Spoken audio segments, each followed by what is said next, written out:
Hello everyone, welcome to engineers Wallah. मैं हूं यशवंत राज पवार और हम पढ़ेंगे soil mechanics and foundation engineering. A very good afternoon Harshit, good afternoon Vikram, Vishwam, good afternoon Pankaj, Deepak, very good afternoon everyone, good afternoon everyone. शुरू करते हैं आज की क्लास को। गुड आफ्टरनून मलय, पंकज, आ जाओ सब लोग और लाइव क्लास को आपको अटेंड करना है। ठीक है, आज की क्लास क्योंकि आपकी जो क्वांटिटेटिव एप्टीट्यूड की क्लास है वो 3 बजे शेड्यूल्ड है। ठीक है, 3 बजे शेड्यूल्ड है। इस वजह से आज की जो क्लास चलेगी अपनी वो 1 घंटा चलेगी, 1:30 से 2:30 बजे तक। ठीक है, क्योंकि मैं इस समय को वेस्ट नहीं करना चाहता था, इस वजह से इस क्लास को कैंसिल करने का कोई सेंस नहीं था। तो आप 1:30 बजे से 2-2.5 घंटे जितना हमें समय मिल रहा है उतने समय को हम यूटिलाइज करते चलेंगे। ठीक है, गुड आफ्टरनून एवरीवन, अक्की, सुनील, ताकि और 2:30 बजे खत्म करने का सिस्टम ये है कि बेसिकली आपको कुछ समय मिल जाए वापस से दूसरी क्लास के लिए वर्क करने के लिए। ठीक है, okay, very good afternoon everyone, good afternoon Debu, Jitendra, Sunil, Akki, Vishwa. चलो ठीक है, तो बढ़िया तरीके से पढ़ेंगे। Capillarity of soil, capillarity of soil. सब मेरा एक डाउट है, कैन आई आस्क? बिल्कुल बिल्कुल, बताओ जल्दी से बताओ अक्की, फिर क्लास को शुरू कर रहे हैं। कुछ क्वेश्चंस मैंने बहुत सारे क्वेश्चंस भी दिए थे आप लोगों को सॉल्व करने के लिए, उन क्वेश्चंस को भी फर्दर हम कैरी फॉरवर्ड करेंगे। ठीक है, क्वेश्चंस को देखेंगे एक बार कितने कितने। आई होप सब लोगों ने क्वेश्चंस को अटेंड किया होगा, बिल्कुल सॉल्व किया होगा क्वेश्चंस को। ठीक है, और बिल्कुल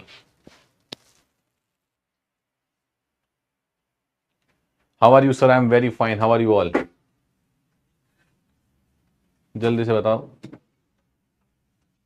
कैसे हो आप सब लोग, कैसे हो? सर क्लास का कोई शेड्यूल फॉलो नहीं हो रहा है नॉन टेक्निकल का।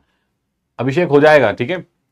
हाँ, वो नॉन टेक्निकल शेड्यूल एक्चुअली कुछ फैकल्टीज जो हैं वो लीव पे थे जैसे आपको बताया गया है, तो उसके उस वजह से ये शेड्यूल जो थोड़ा ऊपर नीचे हल्का एक आध दिन के लिए हुआ होगा, वो वापस से आपका शेड्यूल फॉलो होना शुरू हो जाएगा। ठीक है, okay sir. Test day time मेरे साथ ऐसा होता है कि पूरा माइंड में क्वेश्चन रिवाइज करना पड़ता है। अच्छा, इसके बारे में बातचीत करेंगे कि ठीक है, इसके बारे में तो हम अलग से नॉन टेक सेशन लेंगे। अभी हमारे पास वैसे भी टाइम कम है, तो क्लास के अंदर या थोड़ा इसको बात नहीं करेंगे। नॉन टेक सेशन वैसे आपको पता ही है, हम लोग कनेक्ट होते रहते हैं बहुत जगह पर, तो बातचीतें अब ये वाली सारी बातचीत तो हम वहीं पर बहुत डिटेल के अंदर करते रहेंगे। सर कल का टेस्ट अच्छा नहीं हुआ, टेस्ट अच्छा नहीं हुआ कल का, मतलब रिविजन नहीं कर पाए होंगे, इस वजह से टेस्ट अच्छा नहीं हो रहा है। ठीक है, रिवीजन नहीं कर पाए होंगे, अदरवाइज क्वेश्चन जो थे वो बहुत ही बेसिक क्वेश्चन, थोड़े बहुत आप देख सकते हो, थोड़े बहुत अच्छे, थोड़े बहुत लेवल के क्वेश्चन भी थे। लेकिन इस तरह के क्वेश्चंस आप एग्जाम में देखने को आपको मिल सकते हैं। तो आपको बेसिकली रिवीजन का प्रॉब्लम आ रहा है, रिवीजन की वजह से रिवीजन नहीं कर पा रहे हो, या मल्टीपल क्लासेस चल रही होंगी, इस वजह से जो टेस्ट में कभी कभी ऊपर नीचे हो जाता है। लेकिन कोई बात नहीं, ठीक है, लेकिन कोई इश्यू नहीं है इसके अंदर।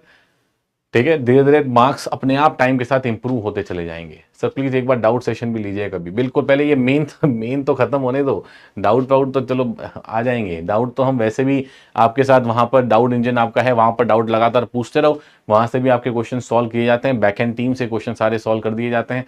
ठीक है, हाँ, तो ये वाली बातें तो हम करेंगे, पहले मेन जो है कॉन्सेप्ट वो बिल्कुल कंप्लीट हो जाए। चलो ठीक है, शुरू करते हैं फिर आज कैपिलैरिटी ऑफ सॉइल को फर्दर। कैपिलैरिटी के बारे में काफी चीजें सर हमने पढ़ ली थी। ठीक है, soil mechanics and foundation engineering और कैपिलैरिटी इन सॉइल। उससे पहले कुछ क्वेश्चंस मैंने आप लोगों को दिए थे, उन क्वेश्चंस के बारे में बात करेंगे, और फिर थोड़ा सा बेसिकली रिवीजन क्या है, रिवीजन और क्या कैपिलैरिटी के बारे में है, इन सब के बारे में हम बेसिकली बातचीत करने वाले हैं। पहले कुछ क्वेश्चन की बात कर लेते हैं। बताओ ये वाला क्वेश्चन कितने बच्चों ने किया था और क्या आंसर है? क्या आंसर है जल्दी से बता दो, कितने लोगों ने इस क्वेश्चन को सॉल्व किया है और क्या आंसर आया है?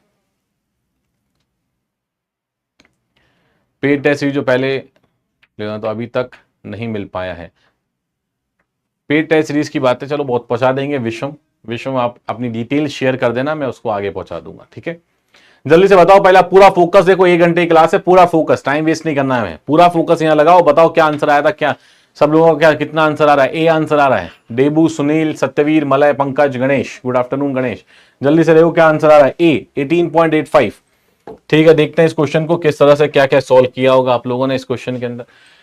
क्वेश्चन है इन अ स्टैंडर्ड प्रॉक्टर टेस्ट। ठीक है, स्टैंडर्ड प्रॉक्टर टेस्ट वाला जो क्वेश्चन है, 1.8 kg of moist soil was filling the mould. Mould के अंदर जो मास सॉइल का फिल्ड है वो लगभग आपके पास 1.8 kg फिल्ड है। चलो ठीक है sir, and volume of the mould is 944 cc। ये भी आपको गिवन है, नहीं भी गिवन होता तो भी स्टैंडर्ड प्रॉक्टर टेस्ट में वॉल्यूम कितना होता है ये हमें पहले से ही पता होता है। ठीक है, तो after compaction a soil sample weighing 23 gram was taken from the mould, 23 ग्राम आपने सैंपल वहां से लिया है and oven dried for 24 hours at a temperature of 110 degree Celsius को ओवन ड्राई किया गया है, ठीक है, और 24 आवर्स के लिए, ठीक है। Weight of the dry sample was found to be, जो वेट आपके पास ड्राई सैंपल का वेट आया है वो है 20 ग्राम्स और जी आपके पास है 2.7, मतलब स्पेसिफिक ग्रेविटी आपको गिवन है 2.7।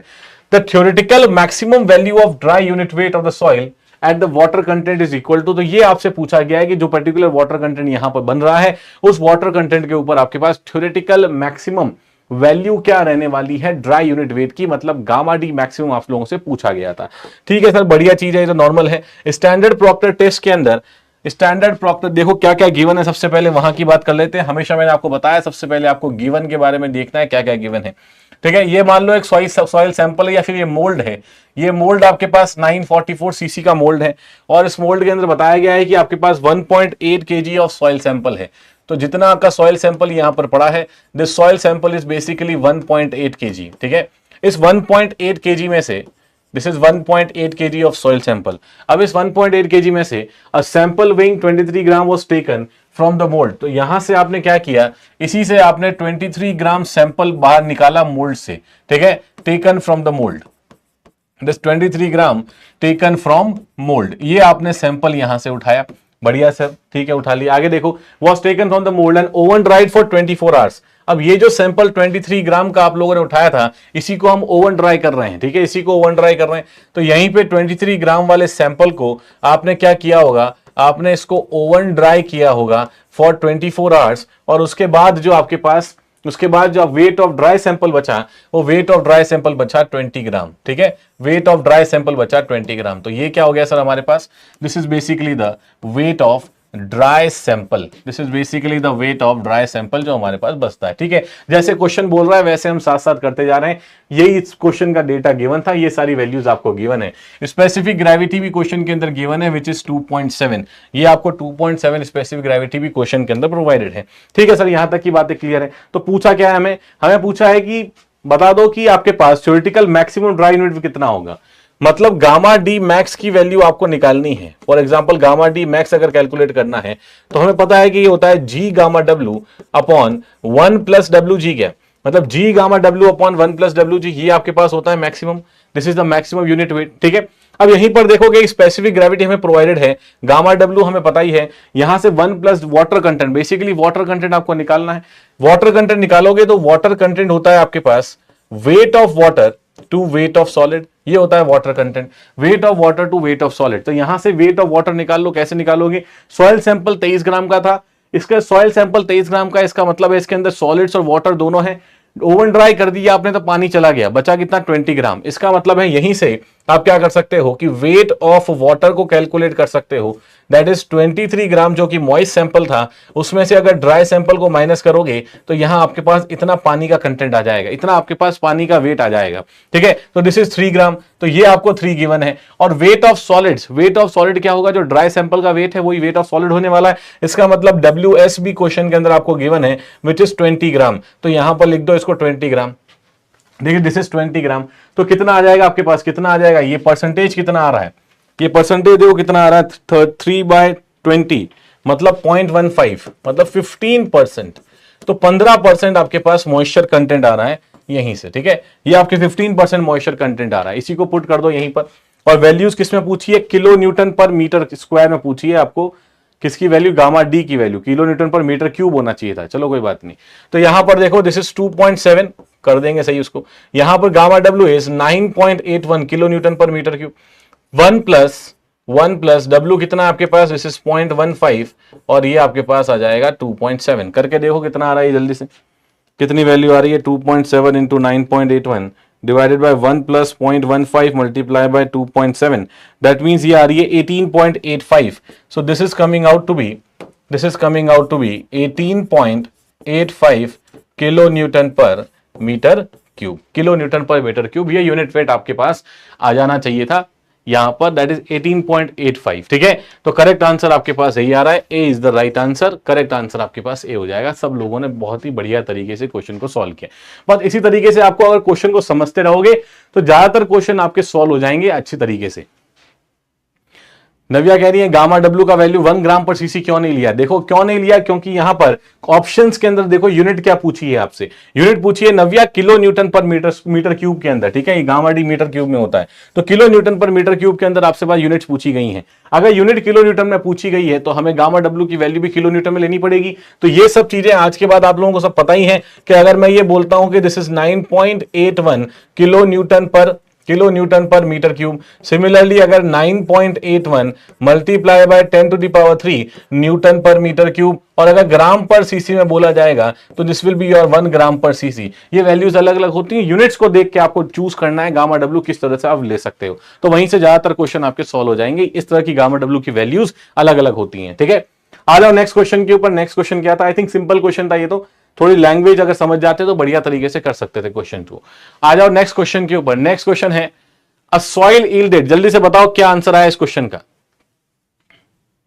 जल्दी से बताओ क्या आंसर आया इस क्वेश्चन का।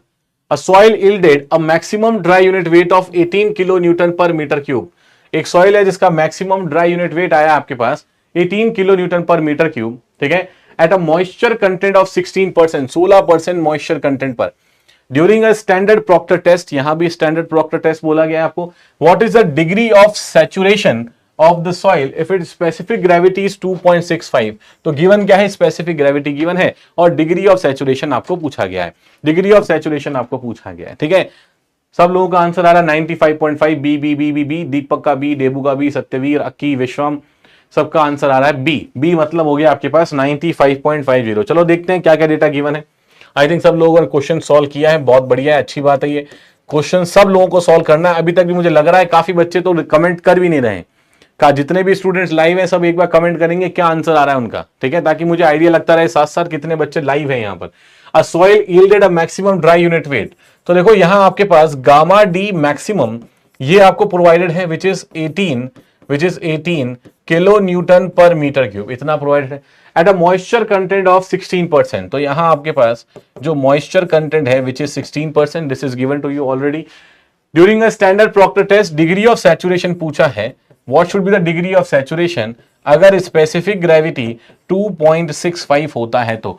चलो ठीक है, तो सिंपल सी बात है कि अगर मैं यहां पर गामा डी की वैल्यू को देखूंगा, ठीक है, गामा डी की वैल्यू को देखूंगा तो गामा डी की वैल्यू मैं इस तरह से निकाल सकता हूं क्या, that is G gamma W upon 1 plus E. और ई को किस तरह से लिख सकते हो? ई को किस तरह से लिख सकते हो? ई को लिख सकते हो सर यहां से, दैट इज ई एस बराबर डब्ल्यू जी। तो यहां से एस क्या लिखोगे? एस लिखोगे डब्ल्यू जी बाय, यहां से क्या लिखोगे? ई का लिखोगे, ई आ जाएगा आपके पास डब्ल्यू जी बाय एस। तो इसको यहां पुट कर दो, that is W G by S. ये आपके पास बन जाएगा फॉर्मूला जो हमें बेसिकली इस वाले क्वेश्चन के अंदर यूज करना है, ठीक है। ज्यादातर अगर इन फॉर्मूले से खेलना सीख जाओगे तो सारे क्वेश्चन हो जाएंगे, ठीक है। बाद में जब थोड़े हम और चैप्टर्स आगे बढ़ जाएंगे तब एक राज की बात बताऊंगा शानदार तरीके से, तो इसलिए अभी इन चीजों को बहुत ध्यान से पढ़ो, ठीक है। तो यहां पर देखो गामा डी आपके पास जो आया है, this gamma D is basically ji gamma W upon 1 plus W G by S. तो यहां जी कितना गिवन है सर हमें? जी हमें क्वेश्चन के अंदर गिवन है 2.65, जी इज गिवन है 2.65, ठीक है, मल्टीप्लाई बाय, अच्छा गामा डी जो आपको गिवन है वो kilo newton per metre cube में गिवन है, तो गामा डब्ल्यू को भी उसी फॉर्म में हम ले लेंगे यहां पर। तो यहां इसको ले लो 9.81 divided by 1 plus water content भी आपको गिवन है, वाटर कंटेंट गिवन है 16%, तो मतलब ये हो जाएगा आपके पास 16% मल्टीप्लाई बाय जी फिर से गिवन है this divided by degree of saturation S, और ये बराबर है किसके? गामा डी के। गामा डी भी हमें गिवन है क्या? बिल्कुल 18 गिवन है। तो ये इक्वेशन बन जाएगी आपके पास ये वाली, जिसको हमें सॉल्व करना है basically. This is the equation that you need to solve, और यहां से निकाल लोगे एस की वैल्यू, यहां से हमें एस की वैल्यू चाहिए, तो मतलब 2.65, थोड़ा सिंप्लीफाई करते हैं इसको, divided by 18 and this is equal to 1 plus 0.16 2.65 divided by S. Similarly अगर इसको देखोगे इसका मतलब ये हो जाएगा सर, इसका मतलब ये हो जाएगा कि आपके पास अगर मैं इसको देखता हूं और सिंप्लीफाई करें तो 2.65 multiply by 9.81 divide by 18 minus 1, और यहां आपके पास आ जाएगा दिस वैल्यू, ठीक है। यहीं से आप निकाल सकते हो एस की वैल्यू, यहीं से आप निकाल सकते हो एस कितने आ जाएगा। तो that is 2.65 multiply by 9.81 divided by 18 -1 आपने कर दिया तो ये आ गया आपके पास 0.444। अब इसका मतलब है कि 0.16 divide by this answer and multiply by 2.65, तो ये आंसर आ जाएगा 0.95। मतलब आपके पास आंसर आ रहा है 0.9544, ये आंसर आ रहा है। इसको आप परसेंटेज में लिखोगे तो 95.44 परसेंटेज आप इसको लिख सकते हो। This is 95.44 percentage. इसका मतलब आपका क्लोजेस्ट आंसर है 95.50, that is B is the right answer, जो आई थिंक काफी सारे स्टूडेंट का करेक्ट आ रहा है। ठीक है, ये आपका करेक्ट आंसर हो जाएगा 95.44 या 95.5। क्लियर है यहां तक बातें? ठीक है, इस तरह से आप इसको करेक्ट आंसर यहां पर निकाल सकते हो। सिंपल सा क्वेश्चन है, इस तरह की वेरिएशन क्वेश्चन के अंदर आप लोगों से पूछी जा सकती है। अच्छा, यहां पर थोड़ा सा कैलकुलेशन ज्यादा है। इस कैलकुलेशन को अगर आप बिना कैलकुलेटर भी करोगे तो हो सकता है थोड़ा समय लग जाए, थोड़ा टाइम लग जाए। तो ऐसे केस में आपको करना क्या है, ये फाइनल इक्वेशन मान लो इस तरह की बन जाती है। उसके बाद क्या किया करो, ठीक है, उसके बाद क्या किया करो, उसके बाद यहां पर ऑप्शन जो दिए हुए हैं उन ऑप्शन, जैसे ये इक्वेशन बन गई कि this should be equal to this, इतनी वाली कैलकुलेशन आप लोगों ने कर ली। एग्जाम के अंदर हो सकता है थोड़ा और कैलकुलेशन इजी हो जाए। उस वाले केस में क्या करोगे, यहां पर डिग्री ऑफ सैचुरेशन की वैल्यूज को पुट करके चेक करना दोनों बराबर है कि नहीं है। कुछ वैल्यूज ऑटोमेटिकली एलिमिनेट हो जाएंगी, तो एग्जाम के अंदर बढ़िया तरीके से यहां से बिना बहुत ज्यादा कैलकुलेशन किए, बिना गलती किए आप क्वेश्चन को सॉल्व कर पाओगे। तो ऑप्शन से उठाना, डिग्री ऑफ सैचुरेशन यहां पुट करके देख लेना क्या इसका बराबर बनता है या नहीं बनता है, तो वहां से भी काफी आपको हेल्प मिल जाएगी, टाइम बचेगा। ठीक है, तो यहां तक की बात है। ठीक है सर, आ जाओ नेक्स्ट क्वेश्चन के ऊपर। ये बताओ जल्दी से, ये क्वेश्चन कितने लोगों ने किया है और क्या आंसर आ रहा है इस क्वेश्चन में। A soil deposit had a void ratio, has a void ratio of 1 if the void ratio is reduced to 0.6 by compaction. Compaction करने पर वॉइड रेशियो आपका डिक्रीज कर रहा है, ये बात ठीक है। और कितना डिक्रीज कर रहा है, 0.60 तक पहुंच रहा है। तो परसेंटेज वॉल्यूम लॉस कितना होगा, परसेंटेज वॉल्यूम लॉस आप लोगों से पूछा गया था। What is the percentage volume loss, कितने लोगों ने किया इसका आंसर? 20%, 20%, लव कुमार का 20, अभिषेक का डी, डी मतलब 40%, अभिषेक का आंसर 40% आ रहा है। ओके, देबू 20, बी, पी, अक्की बी, मनीष बी, मलय, अभिषेक 40,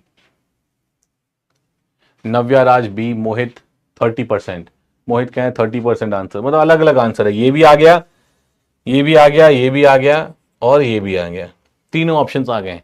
अब एक बचा है, ये भी ले आओ, 10% भी मान लेते हैं, कुछ बच्चों का आ गया होगा। ठीक है, मतलब चारों ऑप्शंस आपके आ ही गए हैं, अलग अलग देखा जाए तो, अलग अलग देखा जाए तो चारों ऑप्शंस आप लोगों के आ गए। तो ठीक है, इसका मतलब कहीं ना कहीं कंफ्यूजन है इस क्वेश्चन के अंदर, कहीं ना कहीं इस क्वेश्चन के अंदर कंफ्यूजन है। ठीक है, देखो यहां पर the soil deposit has a void ratio of 1 if the void ratio is reduced to 0.6। ठीक है, वॉइड रेशियो रिड्यूस्ड टू 0.6, पानी बॉटल रखने में, if the void ratio reduce to 0.6, मतलब इनिशियल वॉइड रेशियो आपके पास, अगर मैं E1 की बात करता हूं तो ये 1 है। ये आपके पास बिफोर कॉम्पैक्शन है, कॉम्पैक्शन से पहले जो वॉइड रेशियो आपके पास था वो वॉइड रेशियो है ये। आफ्टर कॉम्पैक्शन यही वॉइड रेशियो हो गया 0.60। सो आफ्टर कॉम्पैक्शन हमें बिल्कुल पता है सर, कॉम्पैक्शन की वजह से वॉल्यूमेट्रिक डिक्रीज होता है, और वॉल्यूमेट्रिक डिक्रीज होगा तो साथ साथ वॉइड रेशियो भी आपके पास चेंज होगा। ठीक है, या साथ साथ वॉइड रेशियो भी आपके पास चेंज किया जाएगा। तो यहां पर हमारे पास वॉल्यूम चेंज हो गया इस तरीके से। अब यहां पूछा है कि परसेंटेज वॉल्यूम लॉस कितना होगा। चलो दोनों केसेस को देख लेते हैं। पहला केस ये देख लेते हैं जब वॉइड रेशियो आपका E1 बराबर 1 है। ठीक है, E1 बराबर 1 है। सर हमने बिल्कुल यहां से हमें पता है कि फेज डायग्राम जब मैं बनाऊंगा, ठीक है, फेज डायग्राम जब बनाऊंगा तो यहां हमें पता है क्या कि soil deposit has a void ratio of 1। तो देखो यहां पर इस तरह से लिख सकते हैं क्या इसको, कि ये होगा आपके पास फॉर एग्जांपल सॉलिड, ये आपके पास सॉलिड हो गया, let this be the water, और ये आपके पास एयर। जनरली 3 फेज सिस्टम होता है। यहां हम लिख सकते हैं कि ये आपके पास होता है वेट ऑफ सॉलिड और ये होता है वेट ऑफ वाटर। सिमिलरली यहां पर देखो, this is the volume of solid और इस पूरे को मैं बोल देता हूं वॉल्यूम ऑफ वॉइड्स। मतलब मैं ये कह रहा हूं कि दिस इज V1 वॉल्यूम। ठीक है, ये आपके पास वॉल्यूम V1 है, इनिशियल कंडीशन हमने मान लिया। और ऊपर जो वॉइड रेशियो आ रहा है वो वॉइड रेशियो भी आपके पास 1 के बराबर आ रहा है। सिमिलरली दूसरा केस है आफ्टर कॉम्पैक्शन वाला, जब वॉइड रेशियो हो गया आपके पास 0.60, when the void ratio is 0.60, ये आपके पास केस है नेक्स्ट। अब इस केस के अंदर देखो, इस केस के अंदर देखो इस तरीके से, इसका मतलब ये हो गया सर कि आपके पास यहां पर वॉल्यूमेट्रिक कुछ डिक्रीज देखने को मिल रहा है। सॉलिड्स के अंदर तो उतना ही रहेगा जितना रहना चाहिए, वाटर आपके पास यहीं पर बीच में रहेगा और उसके बाद एयर कुछ यहां पर रहेगा। तो हो सकता है कि ये जो वॉल्यूम है, ये वॉल्यूम अब कम हो गया है, यहां से लेके यहां तक this is volume of voids, और ये आपके पास, इसको मैं 2 बोल देता हूं, इसको 1 बोल देता हूं, ठीक है। और ये वॉल्यूम ऑफ सॉलिड्स तो सेम रहने वाला है। सर यहां तक की बातें तो हमें बहुत बिल्कुल नींद में याद हैं कि ये सब चीजें तो हम बिल्कुल इतना कर सकते हैं, ठीक है। तो ये बेसिक रिप्रेजेंटेशन है कि यहां पर आप देखोगे तो इस रिप्रेजेंटेशन से आपको ये चीज समझ में आ रही है कि यहां से अब देखो कुछ ना कुछ वॉल्यूमेट्रिक डिक्रीज आपको देखने को मिल रहा है ड्यू टू कॉम्पैक्शन। कॉम्पैक्शन की वजह से कुछ ना कुछ डिक्रीमेंट आपको देखने को मिल रहा है, ठीक है सर। अब देखो यहां पर अगर मैं ये कहता हूं कि वॉइड रेशियो 1 जो आपके पास है, this is volume of void 1 divided by volume of solid, ये होता है। वॉइड रेशियो की डेफिनेशन क्या होती है? Volume of voids to volume of solid, बिल्कुल करेक्ट है सर। तो इसका मतलब ये क्या कह सकता हूं मैं यहां से कि यहीं पर आपके पास वॉल्यूम ऑफ वॉइड्स जो आएगा that will be E1 multiply by VS। वो आपके पास क्या हो जाएगा? E1 multiply by VS। E1 की वैल्यू कितनी है? 1 गिवन है। इसका मतलब क्या मैं ये कह सकता हूं कि वॉल्यूम ऑफ वॉइड 1 जो है वो आपके पास वॉल्यूम ऑफ सॉलिड्स के बराबर आ गया। वो आपके पास किसके बराबर आ गया? वॉल्यूम ऑफ सॉलिड्स के बराबर आ गया। बिल्कुल सर, यहां तक की बातें ठीक हैं। अब यहां तक की बातें ठीक हैं, देखिए यहां तक की बातें ठीक हैं। उसके बाद देखो, उसके बाद आपके पास टोटल वॉल्यूम V1 जो आएगा वो volume of voids 1 plus volume of solid आ जाएगा क्या? यहां तक आ जाएगा। अब जो वॉल्यूम ऑफ वॉइड्स 1 है ये खुद भी वॉल्यूम ऑफ सॉलिड्स के बराबर ही है। इसका मतलब यहां पर आपके पास ये आ जाएगा दैट इज V1। तो V1 को आप कह सकते हो ट्वाइस ऑफ VS। क्या कह सकते हो इसको? ट्वाइस ऑफ VS कह सकते हो। अगर ये ट्वाइस ऑफ VS है, इसका मतलब देखो ध्यान से, if this is twice of VS, तो मैं यहां कह सकता हूं क्या कि VS is nothing but V1 by 2। VS is nothing but V1 by 2। एक रिलेशन हमने क्या किया? यहां से निकाल लिया, ठीक है सर, बढ़िया है।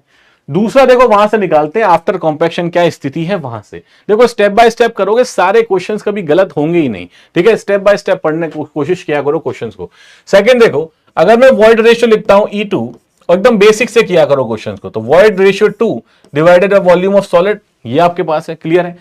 मतलब ये है कि अगर मैं यहां से ये वॉइड रेशियो 2 जो अगर निकालूंगा तो E2 मेरे पास है 0.6, तो दिस विल बेसिकली भी 0.6।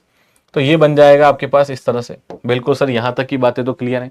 अब यहां पर टोटल वॉल्यूम निकालोगे V2, ये होगा volume of voids 2 plus volume of solid. तो इसका मतलब हो जाएगा this is 0.6 VS plus VS, that means यहां से आपके पास V2 आएगा और ये हो जाएगा सर 1.60 VS। कितना हो गया सर?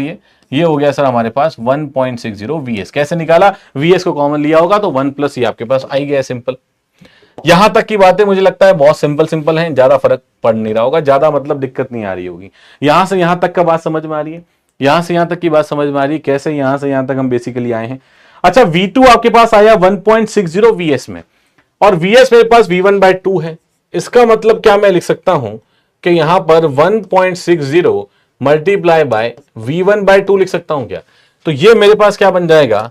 ये मेरे पास बन जाएगा sir 0.80 V1 and this is V2। तो V2 हमारे पास बन जाएगा 0.80 V1। ये रिलेशन दोनों के बीच में आ गया। हमें निकालना क्या था क्वेश्चन में निकालना था कि what should be the percentage volume loss. Percentage volume loss कितना होगा, और परसेंटेज वॉल्यूम लॉस कैसे निकालते हैं? ये तो बचपन के अंदर गणित के अंदर पढ़ा है हमने कि परसेंटेज वॉल्यूम लॉस या कोई भी परसेंटेज वॉल्यूम कैसे निकालोगे कि जो भी इनिशियल वॉल्यूम है माइनस जो फाइनल वॉल्यूम है divided by the initial volume multiply by 100। ये जब आप कर दोगे तो यहां से आपके पास निकल जाएगा परसेंटेज वॉल्यूम लॉस, ठीक है। सिमिलर देखो V1 कितना आ रहा है, V1 को V1 रखो as it is, minus V2 कितना आएगा? बिल्कुल V2 कितना आएगा? 0.8 V1। तो इसको लिख दो यहां पर sir, this is 0.8 V1 divided by this V1 multiply by this 100। अब सब कुछ V1 के टर्म में आ चुका है, तो V1 के टर्म में आ गया, तो हटा दो इसको, हटा दोगे यहां पर तो 1 माइनस 0.8 ये बन जाएगा 0.20 और मल्टीप्लाई बाय 100, मतलब ये हो जाएगा सर दिस इज 20%। तो जो परसेंटेज वॉल्यूम लॉस हमारे पास आएगा, that percentage volume loss will be your 20%। ये आपका करेक्ट आंसर होना चाहिए। बहुत सारे स्टूडेंट्स का करेक्ट आंसर आया था और कुछ जने जो हैं थोड़े बहुत कंफ्यूज हो चुके होंगे, तो इसीलिए क्वेश्चन दिया जाता है इस तरह से। तो करेक्ट आंसर आपके पास जो रहेगा, करेक्ट आंसर रहेगा B, that is 20%। So correct answer is B which is 20%। Clear है सब लोगों को? जल्दी से बता दो एक बार जल्दी से बता दो, क्लियर है? यहां तक की बातें, यहां तक की बातें क्लियर है? जल्दी बताओ।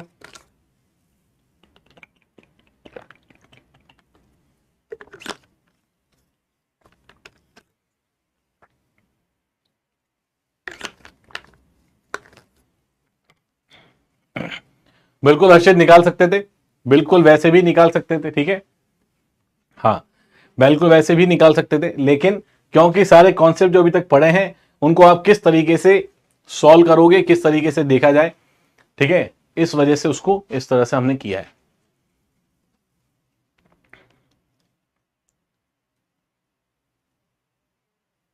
बिल्कुल यूज कर सकते हैं, बिल्कुल यूज कर सकते हैं, ठीक है। उस वाले फॉर्मूले को भी यूज कर सकते हो जो आपको पहले भी लिखवाया गया था, ठीक है, वो वाले फॉर्मूले को भी आप यूज कर सकते हो।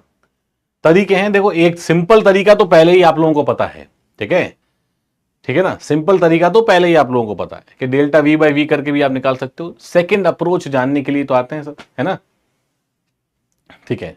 तो ये सारी चीजें डिटेल के अंदर आप लोगों को आइडिया लग जाए, इसीलिए इसको इस तरह से किया जाता है। चलो एक दो क्वेश्चन शायद और हैं, देखते हैं फटाफट। Which type of compaction equipment roller consist of a hollow cylindrical steel drum on which projecting feeds are mounted. ये आपका जेई का प्रीवियस ईयर का क्वेश्चन है, ठीक है, जेई का प्रीवियस ईयर क्वेश्चन है। ये नहीं पता कौन से स्टेट का है, लेकिन जेई का प्रीवियस ईयर क्वेश्चन है। क्या आंसर आएगा जल्दी बताओ। ये सारे रोलर्स हमने पढ़े हैं, sheep foot roller, pneumatic roller और स्मूथ व्हील रोलर, ये सारे रोलर्स हमने पढ़े हैं। तो करेक्ट आंसर आएगा आपके पास शीप फुट रोलर, ठीक है, बिल्कुल। तो शीप फुट रोलर, इसका मतलब साफ साफ पता चल रहा है कि वो शीप फुट रोलर में इस तरह के ड्रम्स होते हैं। ये मैंने दिखाया था आपको, पिक्चर से भी दिखाया था इस तरह से, और इसके सरफेस के ऊपर ये इस तरह से प्रोजेक्शंस होते हैं आउटसाइड में, ठीक है, इसके सरफेस के ऊपर इस तरह से प्रोजेक्शंस होते हैं। इन्हीं को बोलते हैं शीप फुट रोलर, जो जनरली आपके पास क्लेई सॉइल्स के लिए काम आता है। ये होता है शीप फुट रोलर, मतलब भेड़, शीप का मतलब भेड़, भेड़ के पांव के जैसा प्रोजेक्शन सामने देखने को मिलता है। और ये शीप फुट रोलर वर्क करता है आपके पास निडिंग एक्शन के ऊपर।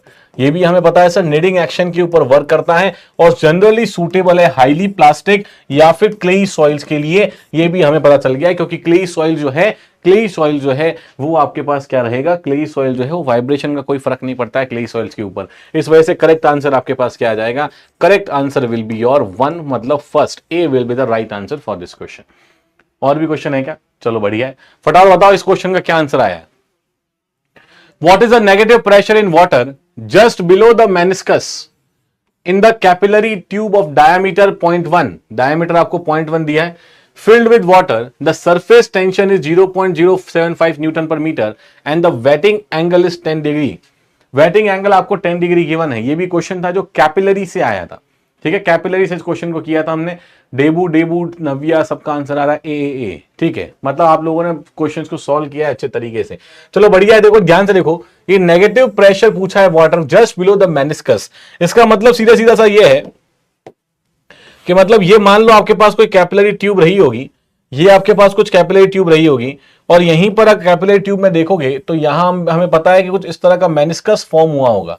ये इस तरह का मेनिस्कस फॉर्म हुआ होगा. हो सकता है कि कोई आपके पास लेवल होगा ग्राउंड, यहां से आपके पास पानी जो है वो ऊपर राइज कर रहा होगा और जस्ट बिलो द मेनिस्कस यहां पर आपको नेगेटिव प्रेशर पूछा है. इसका मतलब है यहां से यहां तक तो हमें पता है कि कैपिलरी राइज होता है, यहां से यहां तक कैपिलरी राइज होता है. ठीक है, यहां से यहां तक कैपिलरी राइज होता है. तो यहां पर अगर मुझे प्रेशर निकालना है, एक बात मैंने और बताई थी आपको कि अगर ऊपर की तरफ जा रहा है तो नेगेटिव प्रेशर जनरेट हो रहा है, सक्शन प्रेशर जनरेट हो रहा है, तो नेगेटिव प्रेशर जनरेट होगा. तो यहां पर हमें पूछा क्या है सर, हमें पूछा है नेगेटिव प्रेशर ही कितना होगा. तो ये जो नेगेटिव प्रेशर यहां पर जनरेट होने वाला है दिस नेगेटिव प्रेशर, इसको हम सर कैलकुलेट कर सकते हैं किस तरीके से, this will be calculated by HC multiply by gamma W. Pressure diagram मैंने बना के बताया था आप लोगों को, तो वहीं से भी आप चीजों को रिलेट कर सकते थे डायरेक्टली, ठीक है, वहीं से भी चीजों को रिलेट कर सकते थे। तो HC multiply by gamma W, अब गामा डब्ल्यू वगैरह तो हम पता ही है, HC हमें निकालना है। HC का आपके पास स्टैंडर्ड फॉर्मूला, HC का standard formula that's 4 sigma S cos theta divided by gamma W multiply bye D, ये आपके पास होता है standard formula 4 sigma S cos theta multiply by D, इस तरह से, ठीक है। तो यहीं से आप क्या यूज कर सकते हो, that is 4 multiply by sigma S. Sigma S आपको गिवन है, मतलब सरफेस टेंशन, ये रहा surface tension sigma S, which is given to you as 0.075 और न्यूटन पर मीटर में गिवन है आपको, ठीक है। Multiply by cos theta, waiting angle जो है, वेटिंग एंगल या एंगल ऑफ कॉन्टैक्ट आपके पास गिवन है, कितना होता है, ये देखो यहां से, ये मतलब यहां पर आप देखेंगे सरफेस टेंशन के ये वाला होता है इस तरह से, this is surface tension forces, और यहां पर जो एंगल बन रहा है this theta, this is the waiting angle या फिर एंगल ऑफ कांटेक्ट जो 10 डिग्री का है। तो यहीं पर आप क्या कर सकते हो, cos 10 डिग्री इसको पुट ऑन कर सकते हो, डिवाइडेड बाय गामा डब्ल्यू को गामा डब्ल्यू ही रख देता हूं मैं, गामा डब्ल्यू रख देता हूं। डी जो है, डी कितना है हमारे पास सर, डी है 0.1 mm, 0.1 mm है, इसको कन्वर्ट कर दो मीटर के अंदर, क्योंकि सब चीजें आपके मीटर में ही है।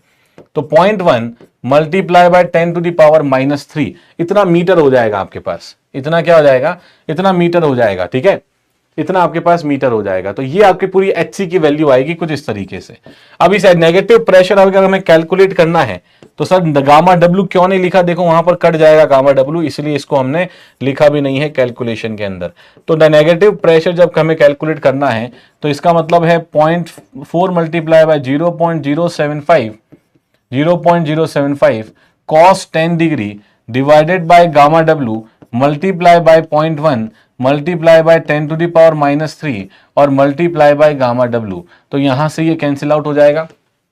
इसको बता दो न्यूटन पर मीटर स्क्वायर के अंदर ही आएगा ये value, Newton per metre square के अंदर ही आएगा, मतलब 0.075 multiply by cos 10 degree multiply by cos 10 degree divided bye 0.1 और 10 टू द पावर -3, ये आ रहा है 2954, ठीक है, 2954। So this is coming out to be 2954.423 newton per metre square. इतना नेगेटिव प्रेशर जनरेट हो रहा है, ठीक है, इतना नेगेटिव प्रेशर जनरेट हो रहा है। तो करेक्ट आंसर देखो 2952.81, लगभग इसी के आसपास आपका करेक्ट आंसर आ रहा है। तो answer A is the right answer for this question also, answer A is the right answer, बिल्कुल ठीक है, 2954.42 ये आपका करेक्ट आंसर आ रहा है। प्रतीक, देबू, रोशन, ठीक है, क्लियर है। इस तरह से आपसे पूछा गया, अगर यहां से हाइट भी पूछी होती तो हाइट भी हम डायरेक्टली निकाल लेते कि सर हाइट कुछ इस तरह से आपको देखने को मिलेगी, ठीक है। और तो कोई क्वेश्चन नहीं है, नहीं है, चलो ठीक है, बढ़िया।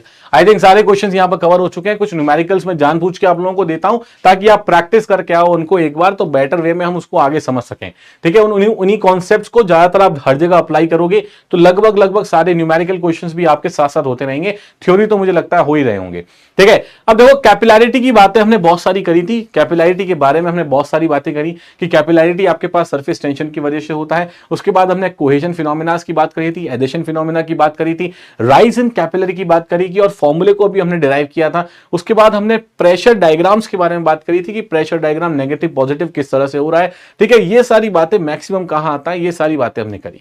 अब एक चीज ध्यान रखो, यहां पर बहुत ही इंपॉर्टेंट कॉन्सेप्ट है, ध्यान से देखना। अच्छा, मैंने एक बात बताई थी आपको, मैंने बात बताई थी जब प्रेशर वेरिएशन में बता रहा था कि यहां पर देखोगे, ये ध्यान से सुनना इस चीज को, ये शायद चीज आप लोगों को याद होगी कि मैंने एक बात और फर्दर बताई थी आपको कि फॉर एग्जांपल ये आपकी है कैपिलरी ट्यूब, ठीक है, this be the capillary tube.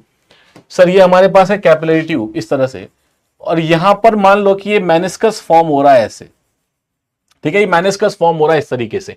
अब यहीं पर एक पॉइंट हमने यहां लिया था ए पॉइंट, इस तरह से एक पॉइंट हमने यहां लिया था ए पॉइंट, और दूसरा जो पॉइंट है ये मान लो ग्राउंड वाटर टेबल था, दूसरा पॉइंट हमने नीचे लिया था कहीं पर एफ पर, ये पॉइंट लिया था एफ। तो मैंने आपको बोला था ये बात कि जो ए और एफ के बीच में जो प्रेशर डिफरेंस आ रहा है, जो प्रेशर ग्रेडियंट आ रहा है पॉइंट ए और पॉइंट एफ के बीच में, उसको बोला जाता है प्रेशर डेफिशिएंसी। इसको क्या बोला जाता है, जो प्रेशर ग्रेडियंट आ रहा है यहां से लेके यहां तक, मतलब delta P between A to F जो आपके पास आ रहा है, इसको मैंने बोला था सर, इसको बोला जाता है pressure deficiency.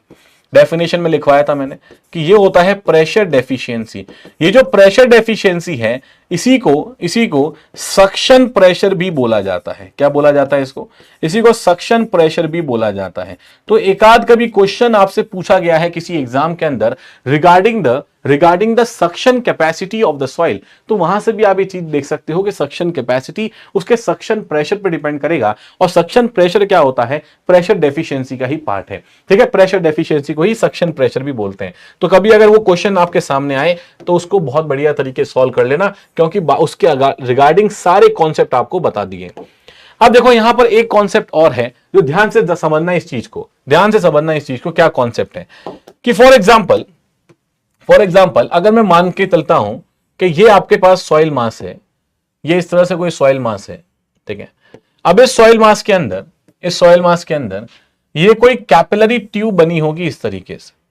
Let this be the capillary tube, जिसके अंदर इस कैपिलरी ट्यूब की वजह से आपके पास कैपिलरी का इफेक्ट आप लोगों को देखने को मिल रहा था बार बार। तो ऑब्वियसली कैपिलरी ट्यूब जो होती है वो बहुत ही स्मॉल डाया की होती है। ठीक है, कैपिलरी ट्यूब होती है जो बहुत ही स्मॉल डाया की होती है। तो ये मैं मान के चल रहा हूं कि यहां से मान लो कि ये आपके पास सॉइल मास था इस तरीके से, ठीक है, ये आपके पास सॉइल मास था इस तरीके से, और इसके अंदर ये कैपिलरी ट्यूब है जो कुछ इस तरीके से है। ठीक है, ये कैपिलरी ट्यूब है जो कुछ इस तरीके से। ठीक है सर, यहां तक की बातें तो सर हमें क्लियर है। ठीक है, यहां तक की बातें क्लियर है। पूरा सॉइल मास है, इसके अंदर एक कैपिलरी ट्यूब है। अब ध्यान से सुनना, एक और पोर्शन क्या है यहां पर कि बिकॉज एक नेगेटिव प्रेशर जनरेट हो रहा है इस तरह से, समझ पा रहे होंगे कि पानी जो है, कैपिलरी का जो इफेक्ट है उसकी वजह से या कैपिलरी फोर्सेस की वजह से पानी जो लिफ्ट अप हो रहा है अपने पोजीशन से क्या हो रहा है? अपने पोजीशन से लिफ्ट अप हो रहा है because of the suction pressure, because of this pressure deficiency. पानी जो है आपके पास ऊपर की तरफ लिफ्ट हो रहा है, इस तरीके से हो रहा है लिफ्ट। अब ऊपर की तरफ जो सक्शन प्रेशर आपका जनरेट हो रहा है, हमें ये पता है, हमने मैकेनिक्स के अंदर भी चीजें पढ़ी हैं कि every action has equal and opposite reaction, मतलब उल्टा रिएक्शन तो होगा ही होगा। अगर ये फोर्स आपके पास ऊपर लग रहा है तो इस फोर्स जो ऊपर लग रहा है उसकी वजह से एक रिएक्शन जनरेट होगी डाउनवर्ड साइड में भी सॉइल के ऊपर। ठीक है, इसका मतलब ये बोला जाता है कि जो कैपिलरी फोर्सेस का इफेक्ट आता है that is signified by the compressive forces. मतलब ये कंप्रेसिव फोर्सेस जनरेट करती है किसके ऊपर? सॉइल मास के ऊपर। तो सॉइल मास के ऊपर कंप्रेसिव फोर्सेस को जनरेट करेगा। इसका मतलब देखो, हमें ये पता है कि सर ये इस तरह के फोर्सेस होते हैं जो थ्रू आउट इसके सरफेस के ऊपर होंगे। ठीक है, थ्रू आउट इसके सरफेस के ऊपर कुछ इस तरह के फोर्सेस आपके पास लग रहे होंगे। यही फोर्सेस क्या करेगा? यही फोर्सेस एक कंप्रेसिव फोर्सेस जनरेट करती है इस तरीके से, वापस सॉइल पर रिएक्शन में कंप्रेसिव फोर्सेस जनरेट करती है। और ये जो कंप्रेसिव फोर्स है वो ग्रेन बाय ग्रेन इस सॉइल के अंदर ट्रांसफर भी होता है। वो इस बार ग्रेन बाय ग्रेन इस सॉइल के अंदर इस तरह से सॉइल मास के अंदर ट्रांसफर भी होता रहेगा, और जिससे सॉइल के पार्टिकल्स को पास धकेला जाएगा because of this compressive force. तो देखो कैपिलरी का फर्क भी क्या पड़ रहा है। कैपिलरी की वजह से ये हो रहा है कि आपके पास कैपिलरी की वजह से ये ऊपर ये जितने भी फोर्सेस बताएं, ये वाले फोर्सेस हैं सरफेस टेंशन वाले फोर्सेस जो पूरे पेरीमीटर के ऊपर लग रहे थे, वहीं से हमने डेरिवेशन भी करी थी। तो ये फोर्स लग रहा है ऊपर की तरफ, इसका कंप्रेसिव फोर्स लगेगा नीचे की तरफ। मतलब जब आपके पास कैपिलरी फोर्स लग रहा है, कैपिलरी का इफेक्ट आ रहा है, तो वो सॉइल को दबा भी रहा है। अब सॉइल को जब दबाएगा, पार्टिकल पास आएंगे, तो ओवरऑल सॉइल का क्या होगा? ओवरऑल सॉइल का जो इफेक्टिव स्ट्रेसेस है, या सॉइल की जो शियर स्ट्रेंथ है, या सॉइल की जो लोड बियरिंग कैपेसिटी है, ये सब चीजें धीरे धीरे क्या होती हैं? इंक्रीज भी होती हैं इस इफेक्ट की वजह से। ठीक है, तो इन चीजों को भी आपको ध्यान रखना है। तो इसको मैं यहां लिख सकता हूं, यहां पर इसको पॉइंट में लिख सकते हैं, ड्यू टू कैपिलरी फोर्सेस की वजह से, due to capillary forces a compressive force, ये लिख सकते हैं due to capillary forces a compressive force is generated in reaction। मतलब इसके रिएक्शन में एक कंप्रेसिव फोर्स भी जनरेट होता है, generated in reaction with in the soil मास के अंदर, with in the soil mass and this compressive force, और ये जो कंप्रेसिव फोर्स आपको देखने को मिल रहा है, and this compressive force is transferred, ये आगे फर्दर कैरी होता है, is transferred by grain to grain contact, is transferred by grain to grain contact. ठीक है, ये further grain to grain contact के अंदर ट्रांसफर किया जाता है इस तरह से, and this compressive force is transferred by grain to grain contact which brings the soil particles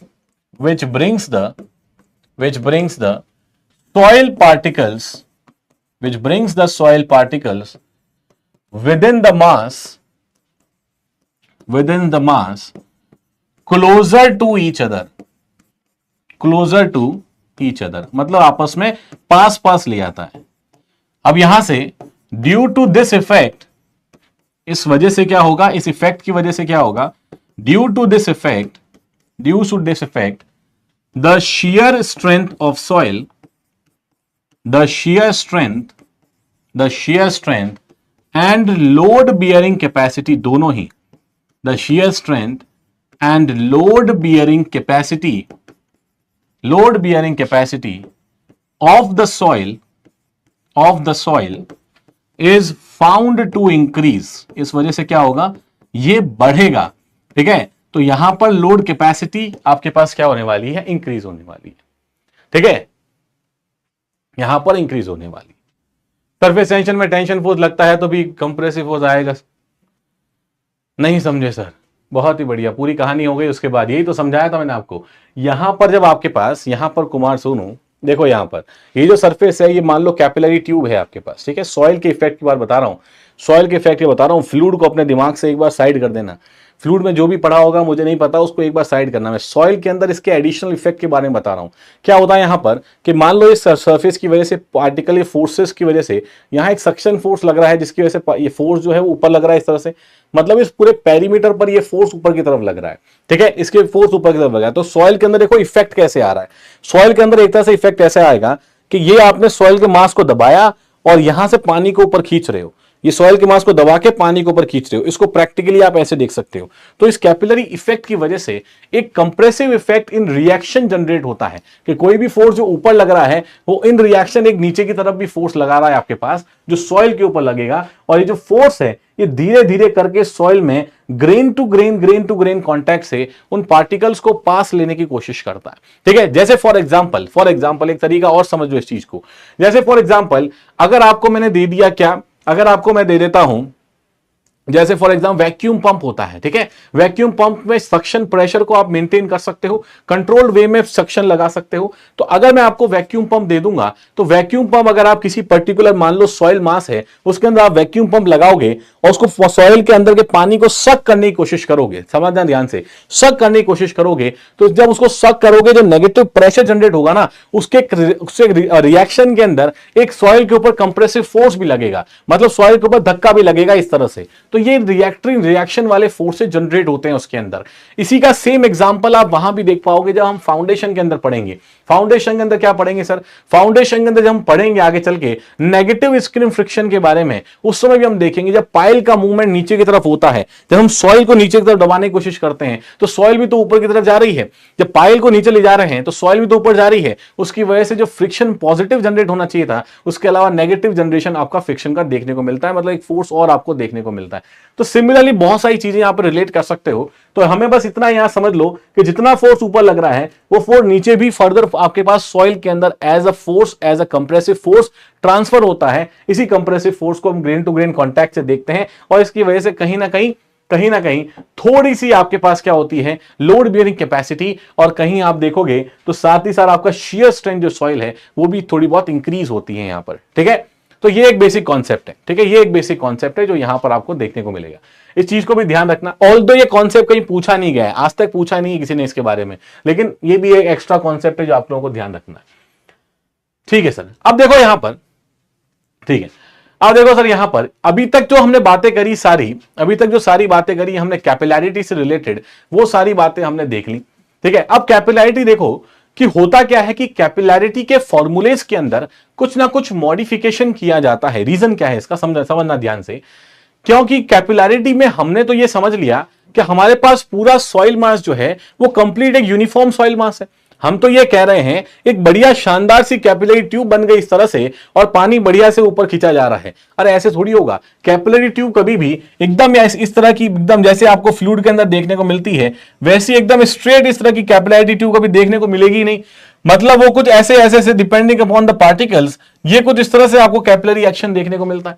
ठीक है, इस तरह की ट्यूब्स वगैरह देखने को मिलती हैं। इसका मतलब यूनिफॉर्मिटी नहीं है सॉइल मास के अंदर। क्या नहीं है? यूनिफॉर्मिटी नहीं है। जब यूनिफॉर्मिटी नहीं है तब हमने जितने फॉर्मूलेज लगाए हैं, जो फॉर्मूले बनाए थे 4 sigma S cos theta upon gamma W D, वो आपके पास फ्लूइड के लिए तो ठीक है, लेकिन यहां पर वो प्रैक्टिकल कंडीशन में इतने ज्यादा सूटेबल नहीं होते हैं। इस वजह से कुछ ना कुछ हम क्या करते हैं, इसके अंदर मॉडिफिकेशंस करते हैं। तो पहली बात तो ये हो गई, क्योंकि सारी सॉइल्स आपके पास यूनिफॉर्म तरह की नहीं होती हैं, और ये जो कैपिलैरिटी है वो बेसिकली आपके पास 3 फैक्टर पे डिपेंड कर रही है।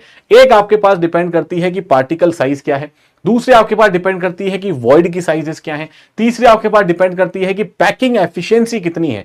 इन 3 फैक्टर्स पे डिपेंड करती है, और ये तीनों फैक्टर हर सॉइल के लिए सेम हो ऐसा तो बिल्कुल जरूरी नहीं है। और ये बहुत ऑब्वियस सी बात है सर, ये तो हमें पहले से पता है कि हर सब सॉइल का वॉइड रेशियो सेम जैसा होगा नहीं, सारे सॉइल में एक ही साइज के पार्टिकल हो ये भी कोई जरूरी नहीं है, और सारे सॉइल की पैकिंग एफिशिएंसी कौन सी याद आ रही होगी, ई मैक्स ई मिनिमम निकाली थी, तो पैकिंग एफिशिएंसी वो भी सबका सेम हो ये भी कोई जरूरी नहीं है। इसका मतलब है कैपिलैरिटी के जो फॉर्मूले हम डायरेक्ट लिख पा रहे हैं ये इतने directly apply in practical conditions नहीं होते हैं, इसलिए कुछ एम्पेरिकल फॉर्मूलेज बनाए गए हैं, वो कुछ एम्पेरिकल फॉर्मूले में मॉडिफिकेशन किया गया है। ठीक है, वो देखते हैं क्या क्या मॉडिफिकेशन यहां पर कैपिलैरिटी के अंदर किए जाते हैं या कैपिलैरिटी के अंदर होते हैं। ठीक है, तो ध्यान से समझना इसको। तो पहले तो ये वाले पॉइंट को क्लियर करने की जरूरत है, इस पॉइंट को लिखने की जरूरत है यहां पर। तो साथ साथ लिखोगे कि sir capillarity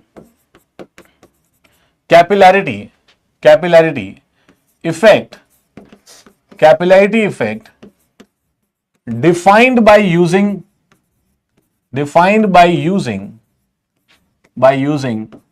formulas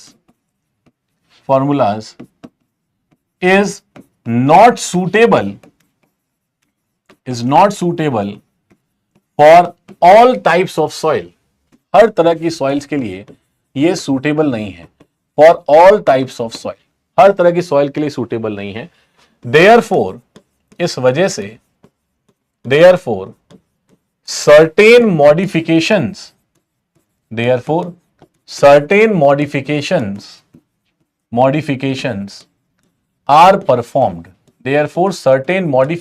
are performed। कुछ modifications हमारे पास परफॉर्म किए जाते हैं। ठीक है, also the effect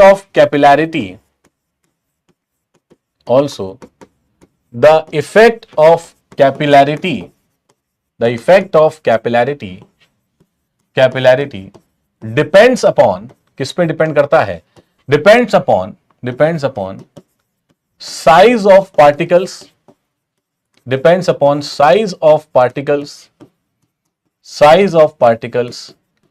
void ratios and packing efficiency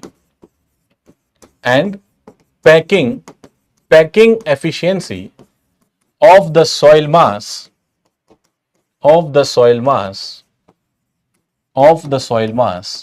which is not uniform, जो यूनिफॉर्म नहीं होता है, which is not uniform for all the soils। तो सारे सॉइल्स के लिए क्या रहेगा? सारे सॉइल्स के यूनिफॉर्म नहीं रहता है। इस वजह से हम क्या करते हैं, इस वजह से कुछ ना कुछ मॉडिफिकेशंस किए जाते हैं ताकि उस यूनिफॉर्मिटी वाले इफेक्ट को कवर अप किया जा सके। ठीक है, अब यहां पर किस तरह के मॉडिफिकेशंस करेंगे सर? देखो, पहला मॉडिफिकेशन ये करते हैं कि जो पार्टिकल साइज लेते हैं, मतलब ये आपके पास पार्टिकल साइज है स्मॉल डी। अब ये पार्टिकल साइज हम लेंगे 20% ऑफ इफेक्टिव साइज के 20% हम पार्टिकल साइज लेंगे। पहला मॉडिफिकेशन ये करते हैं। इसका मतलब इसका क्या इफेक्ट आ रहा है सर? इसका इफेक्ट आ रहा है कि अगर HC का फॉर्मूला अब आप लिखोगे that is 4 sigma cos theta, चलो मैक्सिमम की बात कर लेते हैं, तो 4 sigma upon gamma W multiply bye D. तो इसी की यूनिफॉर्मिटी को मेंटेन करने के लिए क्या किया ये किया आपने 4 सिग्मा कॉस थीटा। देखो एम्पेरिकल फॉर्मूला ही है, सिंपल है ना। तो यहां पर क्या करोगे, इसको और क्या लिख सकते हो, क्या मैं इसको लिख सकता हूं इस तरह से कि दिस इज d10/5। इसको d10/5 भी लिख सकते हैं। 0.2 कितना हो जाएगा, 1/5 ही हो जाएगा बेसिकली। तो ये d10/5 आ जाएगा। तो इसको मैं लिख सकता हूं d10 मल्टीप्लाई बाय 5। तो this is 20 sigma s divided by gamma w multiply by d10। ये बेसिकली आपके पास क्या रहेगा, ये बेसिकली एक पहला एम्पेरिकल मॉडिफिकेशन है जो हम HC का मतलब हो गया rise in the capillary rise के अंदर। ये पहला मॉडिफिकेशन हम कुछ इस तरह से करके चलते हैं, ठीक है। This is the first modification जो हम मान के चलते हैं कि जितने भी पार्टिकल साइजेस आपके पास वैसे यूनिफॉर्म हो नहीं सकती हैं, लेकिन अगर यहां पर यूनिफॉर्म है तो हमने मान लिया कि लगभग वो 20% ऑफ द साइज ऑफ जो इफेक्टिव साइज उसके बराबर होगी। इसका मतलब d10/5 आप इसको लिख सकते हो, और सिमिलरली इस तरह से आप इसको कन्वर्ट कर सकते हो। तो पहला एम्पेरिकल जो चेंजेस है, पहला एम्पेरिकल मॉडिफिकेशन है, वो कुछ इस तरह से किया जाता है। बिल्कुल ठीक है सर। सेकंड देखो, सेकंड क्या होगा आपके पास, सेकंड होगा कि अकॉर्डिंग टू एलन हेजन, और ये एग्जाम में काफी पूछा जाता है, ठीक है। अकॉर्डिंग टू एलन हेजन जो HC की वैल्यू होती है दैट इज C/ED10, ठीक है, C/ED10। ये आपके पास होती है HC का एक एम्पेरिकल फॉर्मूला जो एलन हेजन ने दिया था। यहां जो C है ये बेसिकली शेप वगैरह पे डिपेंड करता है, और ये 0.1 से 0.5 सेंटीमीटर स्क्वायर इस रेंज के अंदर आपको जनरली देखने को मिलता है। तो एग्जाम के अंदर ये वाला पॉइंट भी पूछा गया है कि C की वेरिएशन बता दो कहां से कहां तक होगी। ये वाला फॉर्मूला भी डायरेक्टली पूछा गया है कि अकॉर्डिंग एलन हेजन, ऐसे लिखा हुआ नहीं आता, सीधा लिखा होता है rise in the capillary tube can be defined by. तो ये वाला फॉर्मूला भी आपको डायरेक्टली पूछा जाता है। ये भी पूछा गया है कि जो C है वो किस पे डिपेंड कर रहा है, वो ग्रेडेशन और शेप ऑफ द पार्टिकल्स पे डिपेंड करता है। तो ये चीज भी पूछी गई है, ठीक है। सिमिलरली E जो होता है, E आपके पास क्या है, E is nothing but the void ratios, ठीक है। और D10 जो है, D10 is the effective size of particle. ये तो हम पहले ही पढ़ चुके हैं, इफेक्टिव साइज ऑफ पार्टिकल्स, ठीक है। ये इफेक्टिव साइज ऑफ पार्टिकल है D10। तो एक और एम्पेरिकल रिलेशन आपके पास होता है that is given by Elon हेजन। ये पहले इंजीनियरिंग सर्विसेज में एक बार आया था कि calculate the capillary rise because of the Elon हेजन equation. तो उसके अलावा भी अब फर्दर एक क्वेश्चन मैं आप लोगों को दूंगा इसके बेसिस पर, जो एलन हेजन का क्वेश्चन है, ठीक है, उसके बेसिस पर एक क्वेश्चन मैं आपको दूंगा न्यूमेरिकल। वहां से आपको काफी आइडिया लग जाएगा कि किस तरह से इस फॉर्मूले को आपको यूज करना है, ठीक है। तो इस वाले फॉर्मूले को आपको जरूर याद रखना है, एक तरह का मॉडिफिकेशन है, क्योंकि कैपिलैरिटी जो होती है वो हर तरीके से आपके पास यूनिफॉर्म नहीं हो सकती है, इस वजह से इसको यूज किया जाता है। नेक्स्ट एक और एम्पेरिकल किस तरह से रिलेशन आता है। एक एम्पेरिकल रिलेशन इस तरह से भी आता है, एक एम्पेरिकल रिलेशन आता है कि हमारे पास जो वॉल्यूम ऑफ वॉइड्स हैं, ठीक है, मतलब जो वॉल्यूम ऑफ वॉइड्स हैं, वो volume of void basically directly proportional है। ये जो वॉइड के बीच का जो वॉल्यूम है, ये बताया गया कि वॉल्यूम डायरेक्टली प्रोपोर्शन होता है पार्टिकल साइज के डायामीटर के क्यूब के बराबर, ठीक है। ये ऑब्जर्वेशनल डेटा है, ऑब्जर्वेशनल पॉइंट है।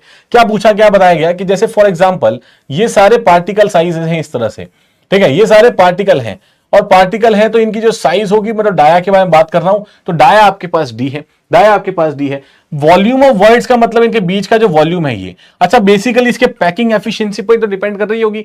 तो वहीं से ये एम्पेरिकल रिलेशन निकाला गया है कि जो वॉल्यूम ऑफ वर्ड्स होता है वो डायरेक्टली प्रोपोर्शनल है D क्यूब के, मतलब पार्टिकल साइज के क्यूब से। सिमिलरली जो वॉल्यूम ऑफ सॉलिड है ये डायरेक्टली प्रोपोर्शनल माना गया है किससे, जो D10 पार्टिकल है, मतलब ये तो इसकी यूनिफॉर्मिटी कंफर्म हो नहीं सकती है, ये तो अलग अलग हो सकते हैं।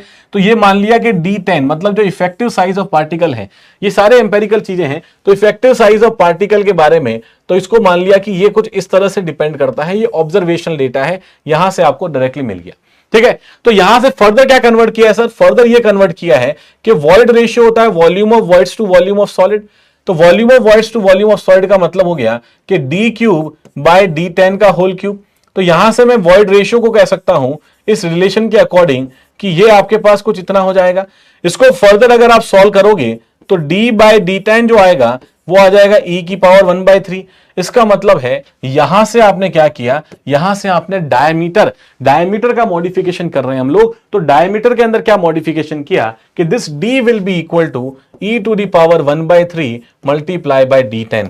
ये बेसिक आपके पास डिफरेंस आ गया इसका, तो ये मॉडिफाई कर दिया। तो यहां पर यूनिफॉर्मिटी वाला पोर्शन वो भी आपने ले लिया, ग्रेडेशन वाला पोर्शन D10 जो होता है, और दूसरा वॉइड रेशियो जहां से आपके पैकिंग वाला जो फैक्टर है वो भी कवर अप हो गया, और यहां से डी के अंदर आपने ये वाला मॉडिफिकेशन कर दिया और यूज किया आपने एलन इक्वेशन, और यहीं पर इसी एलन हेजन इक्वेशन के अंदर आप इस चीज को भी पुट कर सकते हो सीधा सीधा, मतलब C डिवाइडेड बाय, या फिर आप डायरेक्टली उसके अंदर एलन हेजन को छोड़ो, डायरेक्टली आपके पास जो इक्वेशन थी that is 4 sigma S divided by gamma W multiply bye D, यहां पर आपको डी मिलेगा।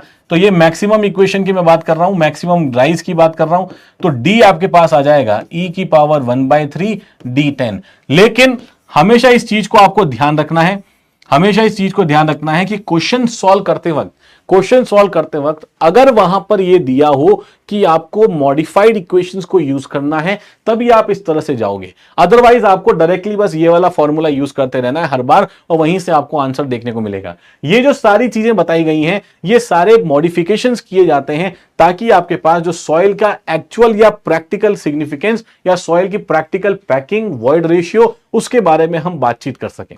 ठीक है, उसके बारे में बातचीत कर सकें। तो ये 3 बेसिक रिलेशंस हैं। किस तरह से आपके रिलेशन आए तीनों के तीनों चीजें आपको याद रखनी है। ठीक है, तीनों चीजें याद रखनी है। अब देखो यहां पर हमने जितने भी मॉडिफिकेशंस किए हैं, तीनों मॉडिफिकेशंस किए हैं, ये तीनों मॉडिफिकेशंस एक और बात को भी इंश्योर करते हैं। किस चीज को इंश्योर कर रहे हैं, ध्यान रखना इस चीज को, कि जनरली हम मान के चलते हैं कि सर जो कैपिलैरिटी आपके पास होती है, वो कैपिलैरिटी आपके पास वर्टिकली अपवर्ड डायरेक्शन के अंदर होती है। वर्टिकल डायरेक्शन में हमने कैपिलैरिटी को देखा, लेकिन ये जो कैपिलैरिटी आपके पास बनेगी, ये जो कैपिलैरिटी आपके पास बनेगी कि मान लो फॉर एग्जांपल मान लिया मैंने कि ये आपका सॉइल मास है इस तरह से। अब ध्यान से सुनना इस बात को, सॉइल मास हमें मान लिया इस तरह से, और ये पार्टिकल्स आपके पास ऐसे आ रहे हैं, ये पार्टिकल्स आपके पास ऐसे आ रहे हैं इस तरह से। ठीक है, ये इस तरह से पार्टिकल्स हैं कुछ। तो हमेशा मैंने अभी बताया आपको कि कैपिलरी बनेगी कैसे, कैपिलरी बनेगी इनके बीच के स्पेसेस की वजह से। ये देखो ऐसे, ये ऐसे ऐसे ऐसे स्पेसेस की वजह से कैपिलरी बनती है, ये इस तरह से कैपिलरी ट्यूब बनती है। ठीक है, तो ये कैपिलरी ट्यूब बनी इस तरीके से। इसका मतलब सर ये हो गया कि जरूरी नहीं है कि कैपिलैरिटी आपके पास हमेशा ही सिर्फ वर्टिकल डायरेक्शन में हो। अगर मैं प्रैक्टिकल कंडीशंस की बात करूंगा तो यह भी तो हो सकता है कि कैपिलैरिटी आपके पास कुछ इस तरह से आ रही हो, ठीक है, या फिर कैपिलैरिटी आपके पास इस तरह से आ रही हो, ये ट्यूब ऐसे बन जा रही हो। ठीक है, तो कैपिलैरिटी कुछ कैपिलैरिटी अगर हेट्रोजीनियस कंडीशंस होती हैं, तब वहां यह भी ऑब्जर्व किया गया है कि वो आपके पास हॉरिजॉन्टल डायरेक्शन के अंदर भी, स्लाइट आपको हॉरिजॉन्टल डायरेक्शन के अंदर भी देखने को मिल सकती है। तो वहां पर हॉरिजॉन्टल डायरेक्शन में भी या फिर वर्टिकल डायरेक्शन में देखने को मिल सकती है। लेकिन ये जितने हमने मॉडिफिकेशंस किए हैं, इन मॉडिफिकेशन से ये वाला फैक्टर भी कवर अप हो जाता है कि आपके पास the capillarity observed in the horizontal as well as vertical direction, दोनों को यहीं से जितने मॉडिफिकेशन हमने कर लिए, क्योंकि हम पोरोसिटी को हर बार साथ लेके चल रहे हैं, तो पोरोसिटी से ही हमारी काफी सारी चीजें सॉल्व हो जाती हैं। तो पोरोसिटी से ये वाला टर्म भी कि हॉरिजॉन्टल डायरेक्शन की जो कैपिलैरिटी है उसको भी हम कंसीडर कर चुके हैं in the modification of the formulas. ठीक है, तो वहीं पर हम देख सकते हैं कि capillarity in horizontal, capillarity in horizontal as well as vertical direction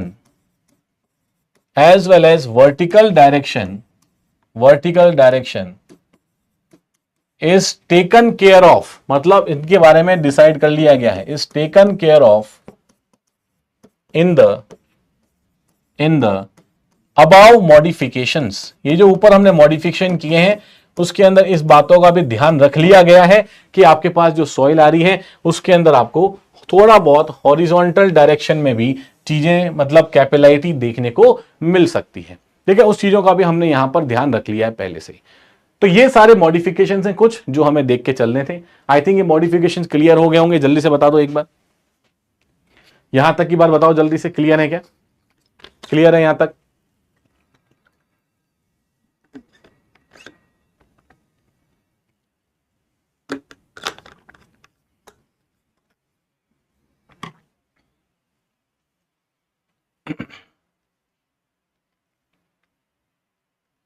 जल्दी से बता दो यहां तक क्लियर है?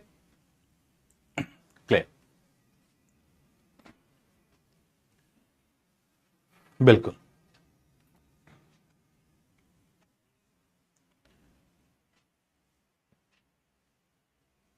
चलो ठीक है, ठीक। अब यहां पर देखो, ये जो कैपिलैरिटी आपके पास देखने को मिलती है, इस टेबल को आपको याद रख के चलना है, ठीक है। इस टेबल को आपको ध्यान रखना है कि यहां पर ये टेबल बहुत इंपॉर्टेंट है, और ये जनरली अभी रीसेंट आपके पास जो जेई एग्जाम्स हैं, एई के अंदर तो नहीं, लेकिन जेई एग्जाम्स के अंदर पूछा गया है इन टेबल से ही। तो टेबल तो सारी इंपॉर्टेंट है, आई थिंक अभी तक बना रहे होंगे, लेकिन इसके अंदर जनरली, ठीक है, इसके अंदर जनरली, सर इसमें सी क्या है, कांस्टेंट बताया ना हर्षित। सी आपको क्या बताया था, सी आपके पास एक कांस्टेंट है, ठीक है। सी आपके पास कांस्टेंट है जो कि किस पे डिपेंड कर रहा है, बताया तो था कि सी डिपेंड्स ऑन ग्रेडेशन और साइज, ग्रेडेशन और साइज पे डिपेंड कर रहा है, ये तो बताया तो था, ठीक है। चलो अब यहां पर देखो ये वाली जो प्रॉब्लम आप क्या होती है, मतलब ये वाली चीजें जो होती हैं, अब आपसे कोई भी पूछेगा सर कैपिलरी राइज जो आपको देखने को मिल रही है, वो कैपिलरी राइज ग्रेवल्स में ज्यादा देखने को मिलेगी, सैंड में मिलेगी, कोलॉइड्स में मिलेगी, ये सारी बातें तो आप बता ही सकते हो, ये सारी बातें आप बता ही सकते हो कि किसमें ज्यादा किसमें कम मिलेगी। लेकिन क्या एग्जैक्ट वैल्यू है, आजकल एग्जैक्ट वैल्यू भी पूछी जाने लगी है, तो इन एग्जैक्ट वैल्यूज का भी हमें ध्यान रखना है टेबल से, कि जो फाइन ग्रेवल है वो लगभग आपके पास कैपिलरी राइज उसके अंदर इतना देखने को मिलेगा, ठीक है। कोर्स सैंड है उसके अंदर लगभग आपको पास इतना देखने को मिलेगा, फाइन सैंड के अंदर आपको लगभग ज्यादा देखने को मिलेगी इस तरीके से। और धीरे धीरे जैसे साइज कम होती जाएगी ट्यूब की, वैसे वैसे आपके पास क्या हो रहा है, वैसे वैसे आपके पास वैल्यूज जो हैं वो बढ़ती चली जा रही हैं। और कोलॉइड्स के केस में जहां पार्टिकल साइजेस बहुत ज्यादा कम होती हैं, वहां कैपिलरी आपको सबसे ज्यादा देखने को मिलेगी, मतलब मोर देन 30 आपको कैपिलरी राइज देखने को मिलेगी। और सिंपल सी बात है सर कि ये सारे जो फॉर्मूले हैं या ये सारा जो टेबल है वो मुझे यहीं से पता है कि 4 sigma S upon gamma W D, तो यहीं से पता चल गया है कि कैपिलरी राइज इनवर्सली प्रोपोर्शनल है साइज के। तो जब साइज के इनवर्सली प्रोपोर्शनल है, साइज ऑफ द पार्टिकल के इनवर्सली प्रोपोर्शनल है, तो वहीं से सारी टेबल हमें पता चल जाएगी, इंक्रीज कौन सा करेगा और डिक्रीज कौन सा करेगा। पूरी टेबल आप यहां से याद कर सकते हो। क्लियर है टेबल, क्लियर है, क्योंकि क्लेज के लिए देखो, क्लेज के लगभग 10 से 30 के आसपास है, और सिमिलरली कोलॉइड्स के लिए और फर्दर इंक्रीज हो जाएगी, मोर देन 30 आपके पास हो जाएगी, मोर देन 30 आपके पास हो जाएगी। हो गया 1 घंटा, ओके, पता ही नहीं चला।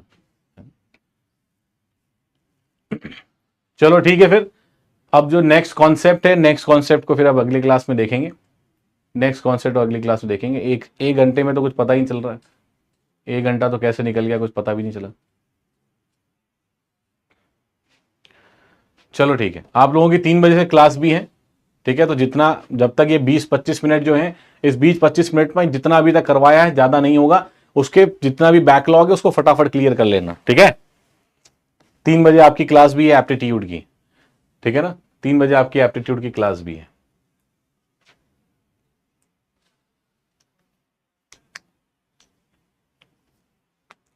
ठीक है, मिलते हैं वापस से शाम को। हाँ, 1 घंटा तो पता भी नहीं चलता है कैसे निकल रहा है। चलो कोई बात नहीं, मिलते हैं शाम को। एक क्वेश्चन मैं आप लोगों को दे ही देता हूं, एक क्वेश्चन भी सॉल्व करना शाम में आने से पहले, ठीक है। एक क्वेश्चन मैं आप लोगों को दे दूंगा यहां पर, एक क्वेश्चन जो है वो आप लोगों के लिए मैं लेके आया था, उस क्वेश्चन को मैं देता हूं। चलो ठीक है, अभी पीडीएफ के अंदर ही एक क्वेश्चन मैं आप लोगों को दे दूंगा, उस क्वेश्चन को सॉल्व करके लाना, इवनिंग में उसी को डिस्कस करेंगे और फिर फर्दर आगे कंटिन्यू करेंगे, ठीक है, फर्दर आगे कंटिन्यू करेंगे। चलो ठीक है, मिलते हैं नेक्स्ट क्लास के अंदर शाम को, इवनिंग के अंदर 6 बजे, और बढ़िया तरीके से कोशिश करेंगे कैपिलैरिटी को खत्म करने की। और साथ ही साथ नया चैप्टर शुरू करने वाले हैं हम, स्ट्रेसेस इन सॉइल। सॉइल के अंदर किस किस तरह के स्ट्रेसेस आपको देखने को मिलते हैं और उनकी कैलकुलेशन को किस तरह से करते हो, इसके बारे में डिटेल के अंदर शाम में बात करेंगे, शाम की क्लास के अंदर। Till then keep learning, keep rocking, love you all, thank you so much. मिलते हैं शाम को इवनिंग में, थैंक यू।